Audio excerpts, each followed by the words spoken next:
আজকে আমরা আলোচনা করছি দক্ষিণ আমেরিকার ভূপ্রকৃতি ও নদ নদী ব্যবস্থা। এর আগে আমাদের আলোচনা হয়ে গেছে উত্তর আমেরিকার ভূপ্রকৃতি, নদ নদী, স্বাভাবিক উদ্ভিদ, জলবায়ু। এবার দক্ষিণ আমেরিকাটা আমরা শুরু করছি। এটা হচ্ছে দক্ষিণ আমেরিকার ভূপ্রাকৃতিক মানচিত্র।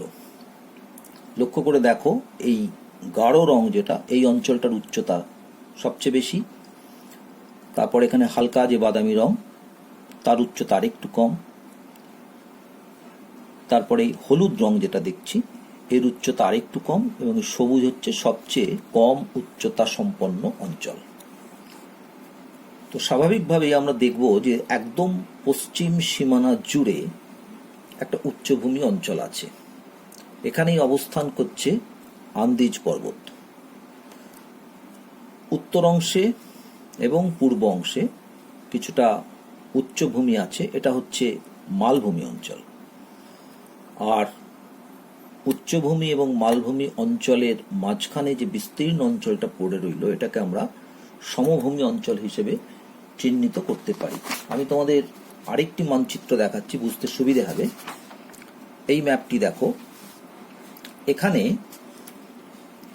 পশ্চিমের যে উচ্চভূমি অঞ্চল, সেখানে পর্বত শ্রেণীগুলির বিস্তার কিভাবে আছে দেখানো হচ্ছে। পূর্ব দিকের যে উচ্চভূমি অঞ্চল, এখানে পর্বত শ্রেণীগুলির অবস্থান, এবং উত্তর দিকের উচ্চভূমি অঞ্চলের পর্বত শ্রেণীর অবস্থান এই মানচিত্রটায় দেখানো আছে। এই ভূপ্রাকৃতিক বৈশিষ্ট্যের উপর নির্ভর করে চারটি ভূপ্রাকৃতিক বিভাগ দক্ষিণ আমেরিকার পাচ্ছি। পশ্চিম দিকের পার্বত্য অঞ্চল, এই অঞ্চলটি। উত্তর ও পূর্বের মালভূমি অঞ্চল। তৃতীয় ভাগ হচ্ছে নদী গঠিত সমভূমি অঞ্চল, অর্থাৎ এই অঞ্চলটি। আর একেবারে পশ্চিমে উপকূল ঘেঁষে একটা সংকীর্ণ উপকূলীয় সমভূমি পাওয়া যাচ্ছে। তাহলে চারটি ভূপ্রাকৃতিক বিভাগ: পশ্চিমের উচ্চ পার্বত্য অঞ্চল, উত্তর ও পূর্বের মালভূমি অঞ্চল, মধ্যভাগের সমভূমি অঞ্চল এবং পশ্চিমের উপকূলীয় সমভূমি অঞ্চল।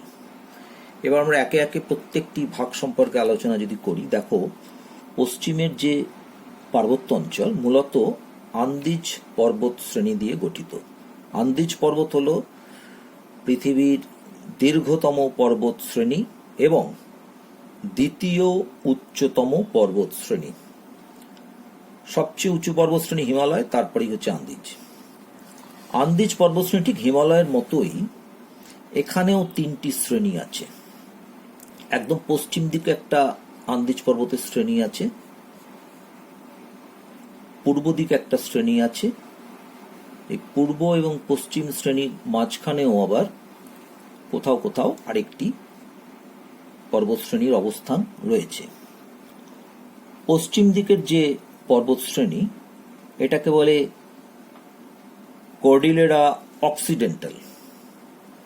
পূর্ব দিকেরটাকে বলা হয় কর্ডিলেরা ওরিয়েন্টাল।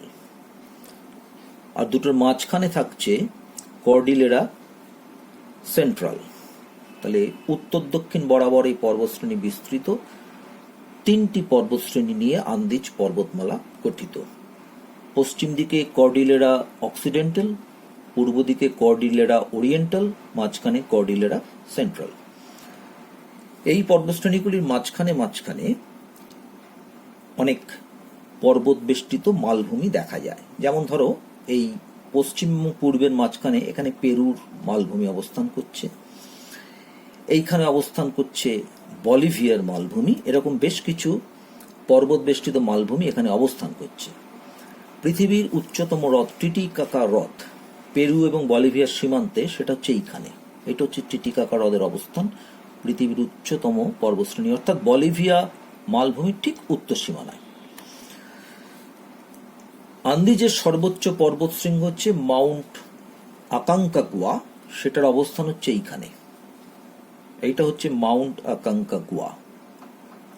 এছাড়া একেবারে পশ্চিম দিকে, যদিও এটাই পার্বত্য অঞ্চলের মধ্যে পড়ে না, তবু এখানে একটি মরুভূমি আছে যেটাকে বলে আটাকামা মরুভূমি অঞ্চল। এটা ঠিক মাঝামাঝি জায়গায় অবস্থান করছে। এটা হলো পশ্চিম দিকের পার্বত্য অঞ্চলের ভূপ্রাকৃতিক বৈশিষ্ট্য।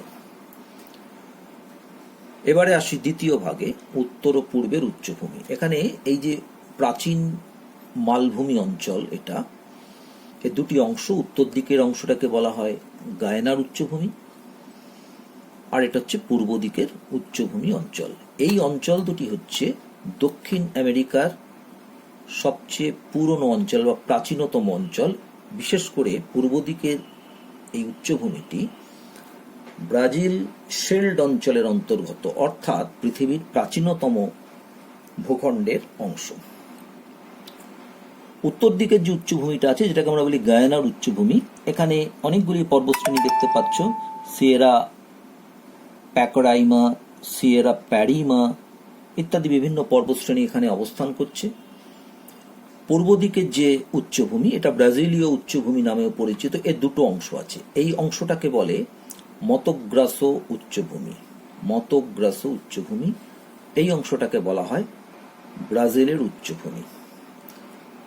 এরপরে তৃতীয় যে অংশটি, সেটা হচ্ছে নদী গঠিত সমভূমি অঞ্চল।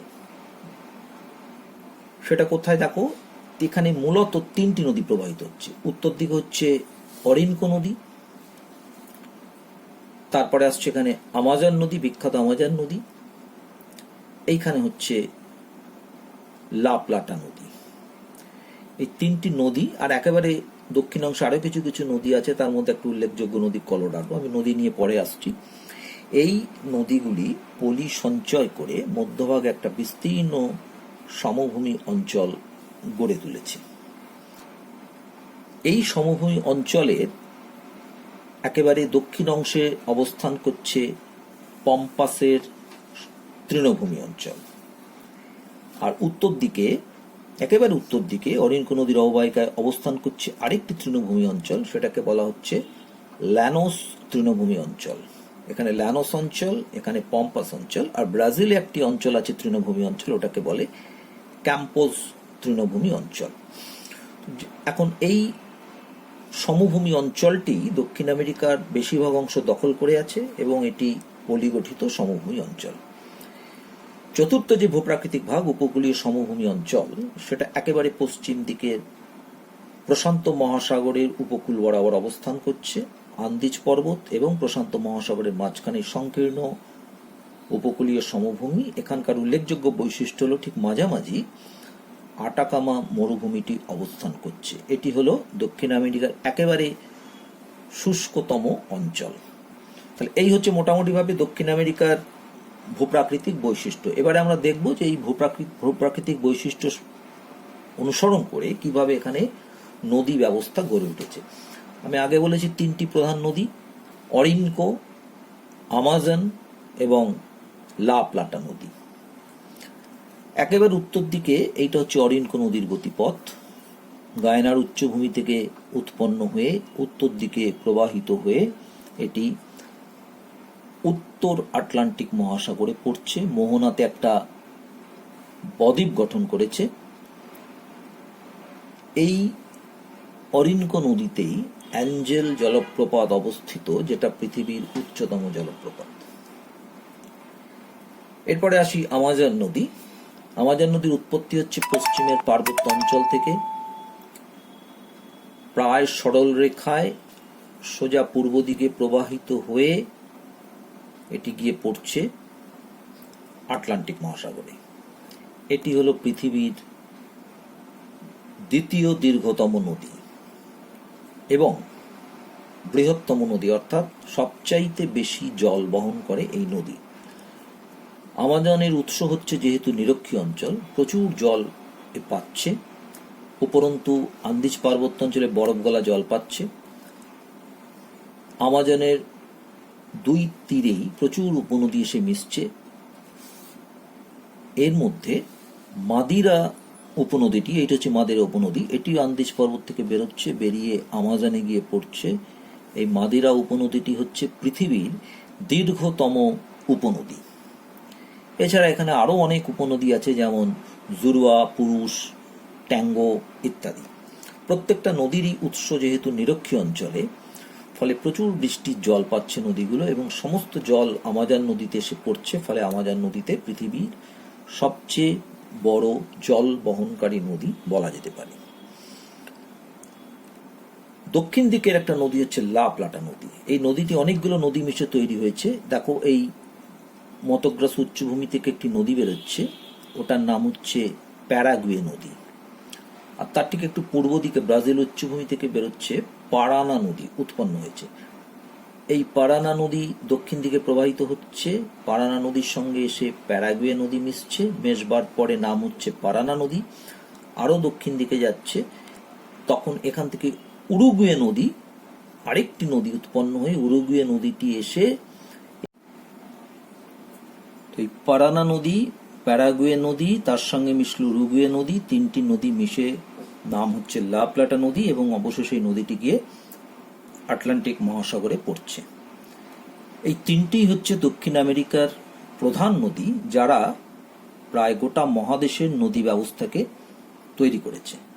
আরো দক্ষিণে পম্পাস অঞ্চলে আরেকটি নদী প্রবাহিত হয়, উল্লেখযোগ্য নদী কলোরাডো, তবে তার দৈর্ঘ্য অনেক কম।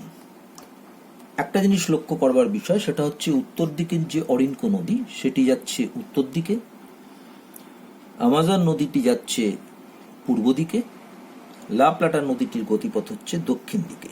অর্থাৎ তিনটি নদীর গতিপথ কিন্তু তিন দিকে। আরেকটি উল্লেখযোগ্য বৈশিষ্ট্য যে অরিনকো নদী ছাড়া আর অন্য কোনো নদী দক্ষিণ আমেরিকার কোনো বদ্বীপ গঠন করেনি। তো সুতরাং এই হলো সামগ্রিকভাবে দক্ষিণ আমেরিকার ভূপ্রকৃতি এবং নদ নদী ব্যবস্থা। আমরা পরের ক্লাসে আলোচনা করব